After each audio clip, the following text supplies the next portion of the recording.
حضرات السلام علیکم، اور رات گئے کی اس براہ راست نشست میں قطع وقفے کے بعد آپ کی خدمت میں حاضر ہوں، اور روش سے ہٹ کے بات یہ بھی ہے کہ آج کی نشست ہفتے کی رات کو نہیں ہے بلکہ پیر کی رات کو ہے، اور سبب اس کا شاید یہ کہ آج کی تاریخ ایک ایسی شخصیت سے منسوب ہے کہ جس سے بات آگے بڑھی نہیں ہے شاید، اس لیے کہ تاریخ کے حافظے میں ایسی تو کئی شخصیات ہیں کہ جو اپنے اپنے شعبے میں اپنے اپنے عہد میں درجۂ کمال پہ پہنچی، لیکن ایسی شخصیتیں کم ہیں کہ ان کے عہد کا کوئی شعبہ ہو اس کے حوالے کے بغیر ممکن نہیں ہے، بھلے وہ سیاست ہو، بھلے وہ ادب ہو، بھلے وہ شاعری ہو، بھلے وہ فنون لطیفہ کی کوئی صنف، موسیقی، فلم، کوئی بات ہو۔ وہ جو حضرت موہانی نے کہا تھا نا کہ روشن جمال یار سے ہے انجمن تمام، دہکا ہوا ہے آتش گل سے چمن تمام۔ ملکہ ترنم نور جہاں ایک ایسا ہی حسین گل کہ آج 24 برس ہو گئے انہیں ہم سے بچھڑے ہوئے، لیکن بات بھلے وہ شاعری کی ہو، بھلے وہ موسیقی کی ہو، بھلے وہ فلم کی ہو، ملکہ ترنم نور جہاں سے آگے بڑھی نہیں ہے۔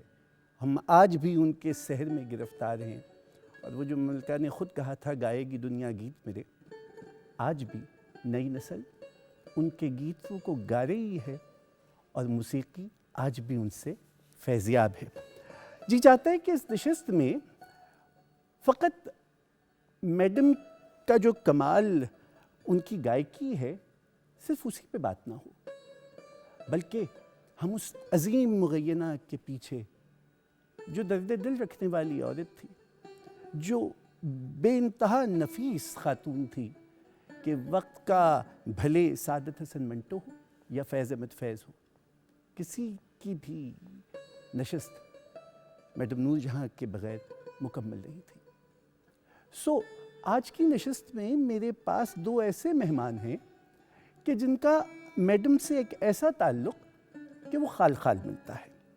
جناب نعیم طاہر کہ از خود براڈ کاسٹنگ کی دنیا کے بے تاج بادشاہ رہے ہیں، آواز و بیان میں آپ سا کوئی ہمسر ہو تو کہاں سے لے کے آئیں، لیکن ساتھ ہی ساتھ یہ کہ اردو ادب سے وابستہ بڑی نامور شخصیات سے آپ جڑے ہوئے ہیں۔ ادب اور پھر فنون لطیفہ، دونوں جگہ جہاں ملکہ ترنم موجود تھیں، نعیم طاہر صاحب موجود تھے، اور ملکہ ترنم سے آپ کی کیا مصاحبت رہی، آپ کا ان سے، حتیٰ کہ نعیم صاحب ایک کتاب پہ بھی کام کر رہے ہیں میڈم کی۔ نعیم صاحب آپ کی آمد کا بہت شکریہ، اس لیے کہ آپ سے ہم نے بہت سے پرت کھلیں گے ملکہ ترنم کی شخصیت کے، ہم آپ سے فیضیاب ہونا چاہیں گے۔ اور خواتین و حضرات، ایک معاملہ جس میں ملکہ ترنم نے اپنے ایک انٹرویو میں یہ تک کہہ دیا کہ اگر اس شعبے میں میری بیٹی بھی آئے تو بھی مجھے اس کی گائیکی کو دیکھنا پڑے گا، اور گیت میرے لیے ایسے ہیں کہ جیسے میری اپنی اولاد۔ ایسے میں ترنم ناز میں آخر ایسی کیا بات تھی کہ ایک ہی شاگرد بنایا اپنا، اور وہ محترمہ ترنم ناز تھی 1994 میں۔ آپ کی آمد کا بہت شکریہ۔ آپ سے تو یہ بڑی دلچسپ سی بات ہے میڈم کی، اور ہمیں پتہ ہے کہ آپ بہت نازک مزاج تھیں، اور اس معاملے میں بھلے وہ رونا لیلا ہوں یا وقت کی کوئی گلوکارہ، آپ کا چراغ ان کے سامنے کیسے جلا، اور خود انہوں نے جلایا۔ جی جی جی۔ اور میں جو ترنم پر بات کر رہا تھا کہ دلچسپ بات یہ ہے کہ میڈم ایک ایسا سرخا دریا ہیں کہ 23 دسمبر 2000 کو وہ سرخا دریا رکا تھما نہیں۔ بے شک۔ ایک شخصیت تمام ہستی کو فنا ہے، لیکن آواز ایسی ہے کہ نئی نسل بھی اس میں ڈوب کے گا رہی ہے۔ تو ہم ہانیہ سے پوچھنا چاہیں گے کہ بھائی تم ریپ گاتی، تم کوئی جیزی کام کرتی، تم اتنی چھوٹی سی ہو اور پیاری سی ہو، اور تم ملکہ ترنم کو گا رہی ہو، what inspired you؟ Actually madam کی جو آواز ہے، پہلے تو میں میں ابھی کہہ رہی ہوں، میں بھی کام پر رہی ہوں، کیونکہ ابھی جو میں نے میڈم کا جو گانا ہے وہ جو سلیکٹ کیا ہے وہ بہت مشکل ہے، اس لیے میڈم میں آپ سے پہلے ہی معافی مانگ رہی ہوں، کہ غلطی ہو جائے مجھے معاف کر دیجیے گا۔ نعیم صاحب کے کان اس معاملے میں بہت کنرس ہیں، وہ جی سو جی جی دیکھتے جی ہیں۔ نہیں بھائی، مجھے یہ شرف حاصل رہا کہ میں نے جب آپ پی ایچ ڈی میں تھے تو جتنا نفیس آپ کا کام، جتنی باریک بینی سے آپ چیز کو دیکھتے ہیں۔ کہاں سے ہم شروع کریں گے میڈم کی کہانی آپ کے ساتھ؟ ابتدائی دنوں سے؟ دیکھیے، میڈم کا تاج صاحب کے خاندان سے اور پھر مجھے اس میں شامل کر کے بہت گہرا اور عزت احترام کا تعلق تھا۔ میڈم نے مجھ سے 2 دفعہ اصرار کیا کہ نعیم بھائی، جو میں نے دل کی باتیں آپ سے کہی ہیں وہ کسی اور سے نہیں کہی، اور نہ مجھے کوئی لکھنے دیتا تھا، تو آپ میری یہ باتیں لکھ دیجیے گا۔ یہ انہوں نے مجھ سے وہاں جب کلیولینڈ گئی ہوئی تھی بیماری میں ان کی خبرگیری کے لیے گیا تھا، وہاں بھی کہا، اور پھر جب میری آخری ملاقات کراچی میں ہوئی اس میں پھر انہوں نے تاکید کی۔ تو وہ تو میں لکھ رہا ہوں، لیکن وہ باتیں ہیں جو انہوں نے کسی اور سے نہیں کہیں، اور ابھی مجھے سوچنا پڑے گا کہ وہ وقت آ گیا ہے کہ میں وہ باتیں، ابھی ڈرافٹ ہے، مکمل نہیں ہے، بہت جلدی آ جائے گا، لیکن ایک بات میں ان کے بارے میں ضرور کہنا چاہتا ہوں مختصر۔ وہ بہت سخت پیٹریوٹ تھیں، بلا شبہ اتنی پیٹریوٹ تھیں کہ آپ لوگوں نے ان کے ترانے تو سنے ہی ہوں گے۔ وہ ریڈیو پاکستان نے ان کو نہیں بلایا تھا، جی، وہ خود پہنچ گئی یہ تھی۔ بہت دلچسپ کہانی ہے جی جو ہاں، ہم نے رکھی ہوئی ہے، لیکن میں آپ کو سب سے پہلے لے کے جانا چاہتا ہوں 21 ستمبر 1926 قصور، اچھا، جہاں میڈم کی ولادت ہوتی ہے مدد علی اور فتح بی بی کے ہاں۔ اور اگر ہم خالد حسن کی جو میرر میں انہوں نے بہت خوبصورت میڈم کا خاکہ انگریزی میں تحریر کیا، وہ یہ کہتے ہیں کہ 13 بچوں میں سب سے چھوٹی تھی، اور جب پیدا ہوئیں تو ان کے رونے کی آواز سن کے ان کی پھوپھی نے کہا کہ اے کڑی تے روندی بھی سرچ ہے۔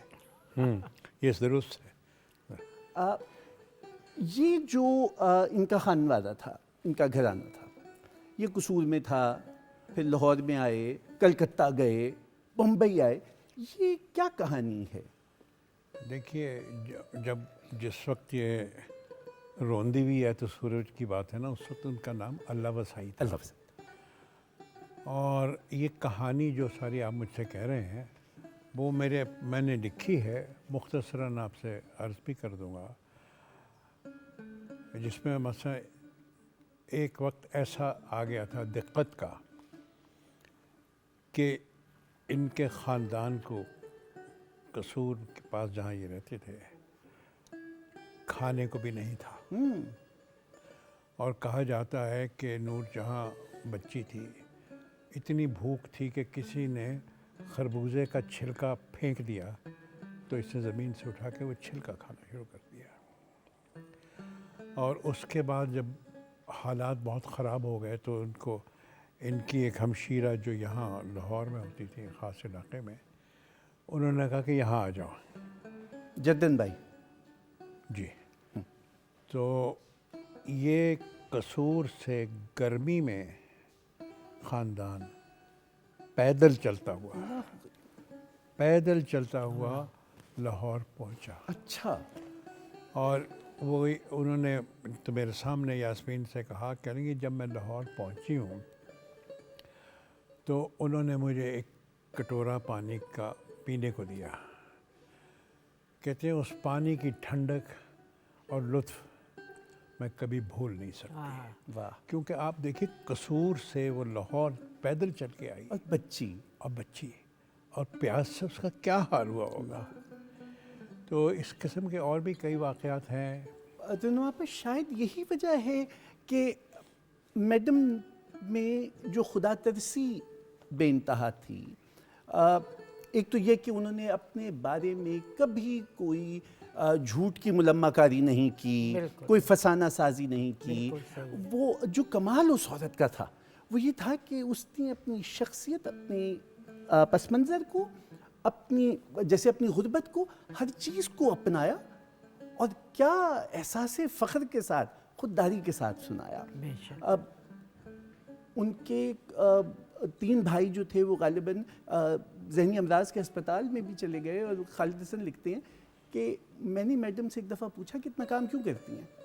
تو انہوں نے کہا لوگ مجھ سے اکثر کہتے ہیں کہ اب تک کام کیوں کر رہی ہو، میں اگر کام نہیں کروں گی تو اس سارے خاندان کو اور ان سے جڑے ہوئے لوگوں کو کون پالے گا. یہاں ایک بات بالکل صحیح آپ کہہ رہے ہیں، خیرات بہت کرتی تھیں، بے حد خیرات کرتی تھیں. جو لوگ ان کے گھر کے جو لبرٹی مارکیٹ کے کونے پہ تھا دیکھتے تو ہمیشہ لوگ خیرات کے منتظر بیٹھے ہوتے تھے اور وہ ان کی مدد کرتی تھی. میوزیشنز کی بیٹیوں کی شادی کے لیے جہیز تیار کروا کے دیتی تھی. نہایت ہمدرد شخصیت تھی. 2 باتیں ان کی ایسی ہیں جو باقی خوبیوں میں کے علاوہ کبھی آدمی اگنور کر ہی نہیں سکتا. ایک تو وہ کہ وہ بہت سخت نیشنلسٹ تھے اور دوسرے ان کی خیرات. تو دیکھیے نا، بیبی نور جہاں کا قصہ آیا تو ساتھ ہی وجہ پتہ چل گئی کہ شخصیت میں یہ جو نرمی ہے، یہ جو خدا ترسی ہے اور یہ جو نمی آ گئی ہے، یہ کہاں خربوزے کے اس چھلکے سے آ رہی ہے. اچھا، اب میڈم کا 1931 میں پہلی بولتی فلم آئی عالم آرا، اور 4 برس بعد میڈم کی فلم پنڈ دی کڑی وہ سامنے آ گئی. کہیں لکھا ہے کہ اس سے پہلے آپ نے تو جو خاموش فلمیں تھیں ان میں بھی کام کیا، اور اگین آؤٹ کوٹ خالد حسن کہ 4 برس کی نور جہاں نے کام کیا.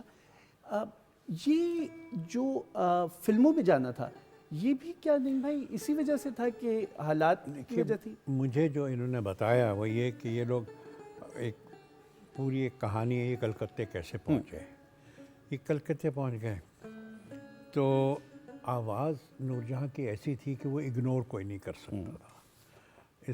ان کو یعنی اللہ وسائی سے نور جہاں کا لقب بھی وہیں ملا تھا بچی کو، بیبی نور جہاں. جی ہاں، بیبی نور جہاں. اور بڑی ایک بہت بڑی سنگر، مشہور سنگر نے ان کا یہ نام دیا تھا. تو کہتی ہے اس نے جو مجھے کہا نور جہاں نے کہ میں ایک سوئی پڑی تھی ایک دن، تو مجھے میری فیملی والوں نے کہا اٹھ نورے فلم والے آئے نے، کوئی گا کے سنا. کہتا میری سمجھ میں کچھ نہ آئے میں کیا گاؤں. تو میں نے فوراً کان پہ ہاتھ رکھ کے میرا سونا شہر قصور نہیں گانا شروع کر دیا. اس کے بعد پھر وہ بیبی نور جہاں کے طور پہ گانے بھی لگ گئی تھیں فلموں میں. یہ ان کی انٹری کا پہلا. اچھا، پہلی فلم اور اس کا پہلا ہی گیت جو گایا لنگ آجا پتن چنا تھا، وہ بھی ہٹ ہو گیا. پہلے تھیٹروں میں بھی تو کام کرتے تھے، تھیٹر میں ایک کام کیا، تھیٹر میں گایا، وہاں پہ پروڈیوسر نے سنا ان کو تو وہ پھر بابا چشتی کے زمانے کی لاہور کی کہانی ہے نا جہاں وہ نہیں، بابا چشتی تو بہت بعد میں ہے، بہت بعد کی بات ہے. یہ شروع سٹارٹ میں ہے. اچھا، کہ ان کا گانا تھیٹر میں سنا پروڈیوسر نے، پھر انہوں نے فلموں کے لیے آفر کی. اچھا، اس بات کا میں آپ کو اگر چاہیں تو تھوڑی سی تفصیل بتا دوں. یہ لوگ لاہور آ گئے اور بہت تنگ دستی تھی. تو یہ اور ان کی 2 کزنس یہ گاتی تھیں اس زمانے میں. یہ جو بھاٹی دروازے میں سنیما ہاؤسز تھے، انہوں نے یہ رواج شروع کر دیا تھا کہ فلم سے پہلے گانا ہوتا تھا. جی اچھا، اس گانے میں نور جہاں نعت رسول کریم پڑھتی تھی چھوٹی بچی کے طور پہ، اور باقی جو کزنس تھیں وہ گانا گاتی تھیں. یہ ٹکا تھیٹر کہتے تھے، ٹکا تھیٹر کہتے تھے اس کو. بھاٹی دروازے میں جو تھیٹر تھے ایک 2 ہوں گے. جی ٹاکی تھیٹر، ٹاکی. اچھا، یعنی وہ سکرین کے اوپر جو کپڑا لگا ہوتا ہے نا اس کو ٹاکی تھیٹر. ٹھیک. تو وہاں سے پتہ نہیں کیسے ان کا نام پڑ گیا پنجاب ریل. اچھا، پنجاب ریل ان کا نام پڑ گیا. اچھا.